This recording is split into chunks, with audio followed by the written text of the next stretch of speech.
Hello student, good morning. Class 7, how are you? आप लोग कैसे हैं?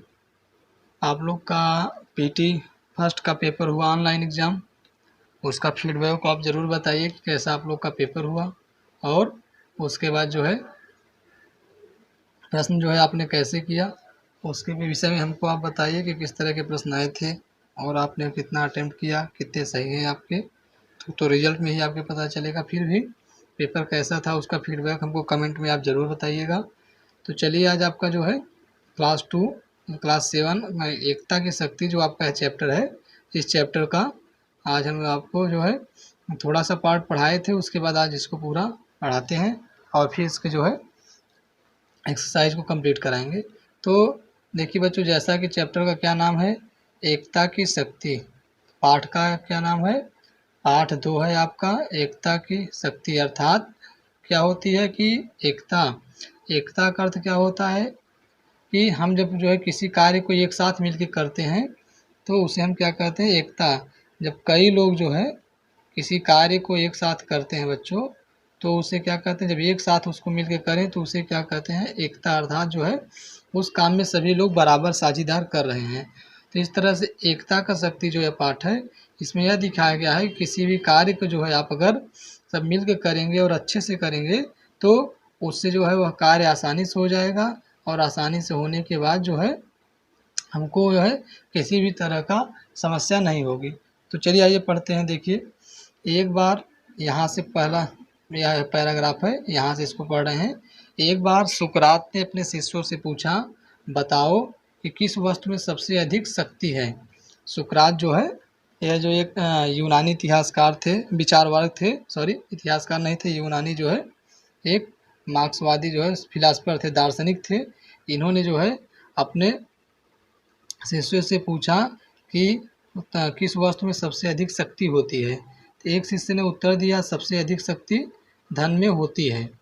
तो पहला शिष्य क्या कहता है कि सबसे अधिक शक्ति धन में होती है। दूसरे शिष्य ने कहा धन में नहीं, सबसे अधिक शक्ति पद में होती है। किसमें?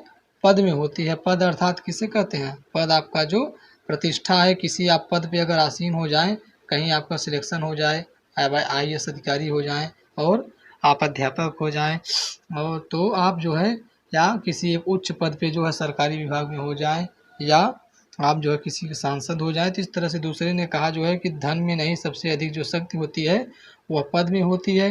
लेकिन तीसरा बोलता है शिष्य उनका कि पद में भी नहीं, सबसे अधिक शक्ति राजा या बादशाह में होती है।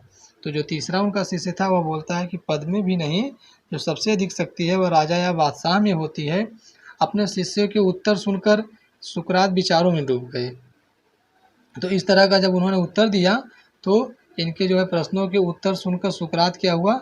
विचारों में डूब गए और कुछ क्षणों तक सोचते रहे।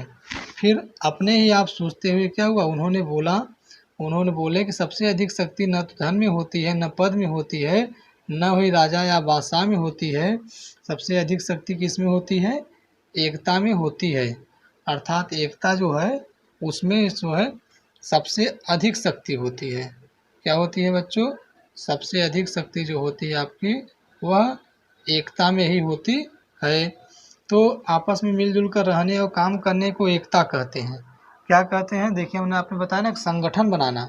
जो आप अगर आप किसी चीज़ में संगठन बना लेते हैं, संगठन मतलब कि संगठन अर्थात कई लोगों के साथ मिल के आप जो है संगठन बना लेते हैं और जब मिलजुल के काम करते हैं तो आपस में मिलजुल कर काम करने को क्या कहते हैं? एकता कहते हैं। संसार के सारे काम एकता से ही पूर्ण होते हैं। तो यहाँ कहने का आशय क्या है कि संसार के जितने भी काम हैं वह जो है एकता से ही पूर्ण होते हैं। एक ही शक्ति है, एकता की ही सुख है और एकता ही सफलता है। तो यहाँ पे देखिए क्या बताया जा रहा है, एक ही शक्ति है। इस पैराग्राफ में बताया जा रहा है कि एक ही शक्ति है, एक ही सुख है और एकता ही सफलता है। अर्थात क्या है आपकी, अगर आप किसी काम को एकता में करते हैं तो वह आपका सफलता का वहाँ पे जो है सफलता का जो एक लक्ष्य होता है और गारंटी होती है, एक जो वो होता है, तो वह आपका 100% बढ़ जाता है। संसार में ऐसी कोई अगणित छोटी छोटी चीज़ें हैं जो आपस में मिलकर ही शक्ति, सुख और सफलता का साधन बनी हुई हैं। तो संसार में क्या है, संसार में ऐसी जो है छोटी छोटी अगणित छोटी चीज़ें हैं जो आपस में मिलकर शक्ति, सुख और सफलता का साधन बनी हुई हैं। अर्थात जो है अगर हम छोटी छोटी बातों पे ध्यान देने लगते हैं तो उससे क्या होता है, वो हमारे जीवन में काफ़ी बदलाव लाती हैं। हम अपनी अगर छोटी छोटी गलतियों में सुधार करें, उन छोटी छोटी गलतियों में सुधार करने के बाद क्या करें, उस पर जो है अगर हम ध्यान दें और उस पर विचार करें, विचार करने के बाद हम ये कोशिश करें अब हमको जो है क्या होगी बच्चों, अब हमको आगे हम इस तरह की गलती नहीं करेंगे, इस तरह का जो है फिर से किसी भी समस्या को गलती नहीं करेंगे। तो क्या होगा कि वहाँ पे आपके अंदर एक सुधार आएगा और वहाँ आपको एक अच्छे जो है एक अच्छे मानव में सभ्य जीवन के जो है जीने के तरीके की तरफ आपको ले जाता है। तो इस तरह से क्या हुआ कि जो आपस में मिलकर इस शक्ति, सुख और सफलता का साधन बनी हुई है। संसार में 5 प्राकृतिक तत्व प्रसिद्ध हैं। संसार में क्या है, 5 प्राकृतिक तत्व प्रसिद्ध हैं। पृथ्वी, जल, पावक, गगन, समीर। अर्थात क्या, यहाँ देखिए इस पैराग्राफ में क्या बताया गया है कि संसार में जो है 5 जो है प्राकृतिक तत्व। आप लोग सभी जानते हैं कि यह जो है वह विश्व है, यह जो है आपका क्या है, इसको ऐसा माना जाता है कि 5 चीज़ों से मिलके बना हुआ है। किससे? पृथ्वी से और जल से, पावक और गगन, समीर से। अर्थात पावक मतलब आग से, ठीक। पावक आपका क्या है, यह आपका अग्नि का पर्यायवाची है। किसका पर्यायवाची है पावक? अग्नि का पर्यायवाची है। तो यह जो है आपका क्या है, पृथ्वी, जल, पावक मतलब अग्नि, गगन मतलब क्या हुआ बच्चों, गगन आपका आकाश का पर्यायवाची है, आकाश, और समीर मतलब हवा। तो यहाँ पे समीर का अर्थ क्या हुआ, यहाँ पे आपका समीर का अर्थ हुआ बच्चों हवा।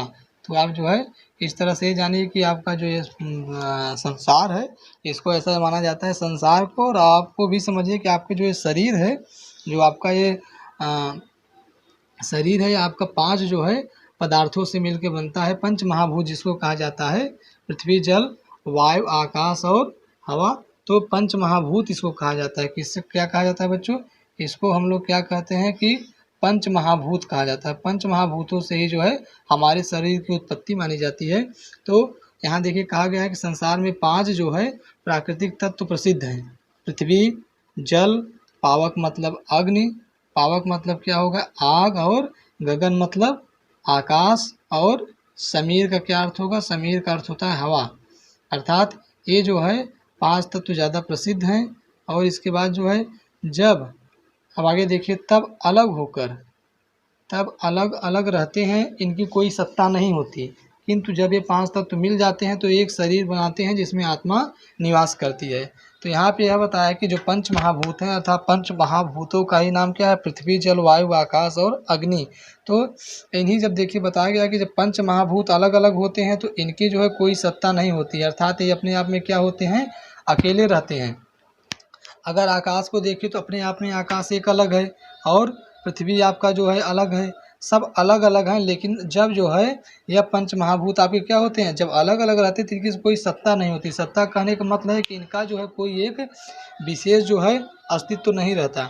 लेकिन जब ये क्या करते हैं, अपने जो है आगे जो है क्या करते हैं, जब 5 मिल जाते हैं एक साथ, पृथ्वी, जल, वायु, आकाश और अग्नि जो है, जब पंच महाभूत बन जाते हैं, इन पंच महाभूतों के बनने से क्या होता है, शरीर की उत्पत्ति होती है। अर्थात जो है शरीर का निर्माण होता है। और यह शरीर आपका जो है देखते हैं कि किस तरह से आप देख रहे हैं कि आप स्वयं में ही एक शरीर के स्ट्रक्चर हैं। तो पंच महाभूतों मिल जाते हैं तो एक शरीर बनाते हैं जिसमें क्या होती है, आत्मा निवास करती है। तो यहाँ पे कहने का अर्थ यह है कि जो एकता की शक्ति होती है वह बहुत ही मजबूत होती है। शरीर उसी समय तक स्वस्थ और सुखद रहता है जब तक शरीर में लगे हुए 5 तत्व एक साथ मिलकर अपना अपना काम करते हैं।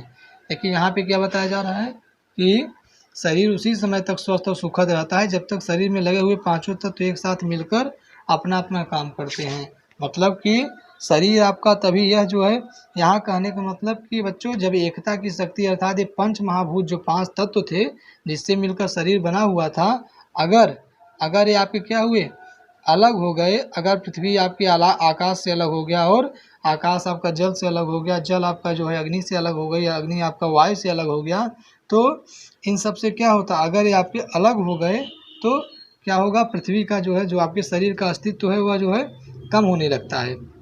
ऐसा कहा जाता है शरीर में उसी तक स्वस्थ और सुखद रहता है। देखिए जब तक शरीर में लगे हुए 5 तत्व तो अपना अपना काम करते हैं। अगर इसमें से किसी भी एक तत्व की कमी होने लगी और तब क्या होगा, आपका शरीर जो है कमज़ोर होने लगता है। तो इस तरह से देखिए शरीर में कई अंग हैं, जैसे हाथ, पैर, सिर, नाक, कान, मुख आदि। इन सभी को अंगों को मिलाकर ही शरीर बनता है। जब आप यहाँ पे देखिए पंच महाभूत जो आपके पृथ्वी, जल, वायु, आकाश दिया हुआ है, तो इन पंच महाभूतों से आपकी उत्पत्ति होती है। कैसे? पंच महाभूतों से आपके पंच तन मात्राओं की, पंच कर्मेंद्रियाँ, पंच ज्ञानेंद्रियाँ जो होती हैं, इन सब की उत्पत्ति होती है। अर्थात किसी इसी से होती है।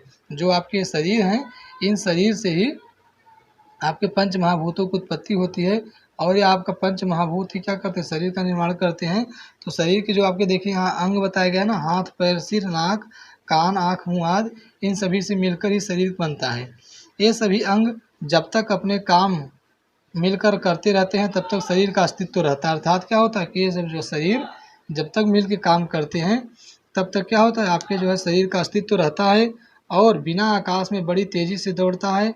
उसका गति की तीव्रता को देखकर मन में आश्चर्य होता है, पर जानते हो वह किसके बल पर दौड़ता है? ये तुम विमान के ढांचे और इंजन को खोल कर देखो तो उसमें अनेक कल पुर्जे लगे हुए दिखाई पड़ेंगे। जब तक कि कल पुर्जे एकजुट होकर काम करते हैं तभी तक विमान दौड़ता है। तो यहाँ यही बताया जा रहा है कि अगर जो है विमान के कल पुर्जे को आप देखेंगे तो वह क्या करता है, वह जो है तभी काम करता है जब उसके अंदर जो है वो सब अच्छे से बने रहते हैं। लेकिन अगर कल पुर्जे कमज़ोर हो जाते हैं तो विमान क्या हुआ, अच्छे से काम नहीं करता। इसी तरह से शरीर के लिए बताया गया है कि पंच महाभूत से जो आपका शरीर बना हुआ है, अगर इसमें से किसी भी एक अंग में समस्या आ जाती है और कमी आ जाती है, दोष आ जाता है, क्या आ जाता है, विकृत आ गया, अगर विकार आ गया तो वह क्या हो जाता है, वह आपका एक समस्या उत्पन्न हो जाती है। तो वह क्या हो जाता है, आपका जो है आपके लिए दिक्कत हो जाती है। तो इस तरह से एकता की शक्ति में यहाँ तक हम आपको पढ़ा रहे हैं। कल जो है इसके आगे जो है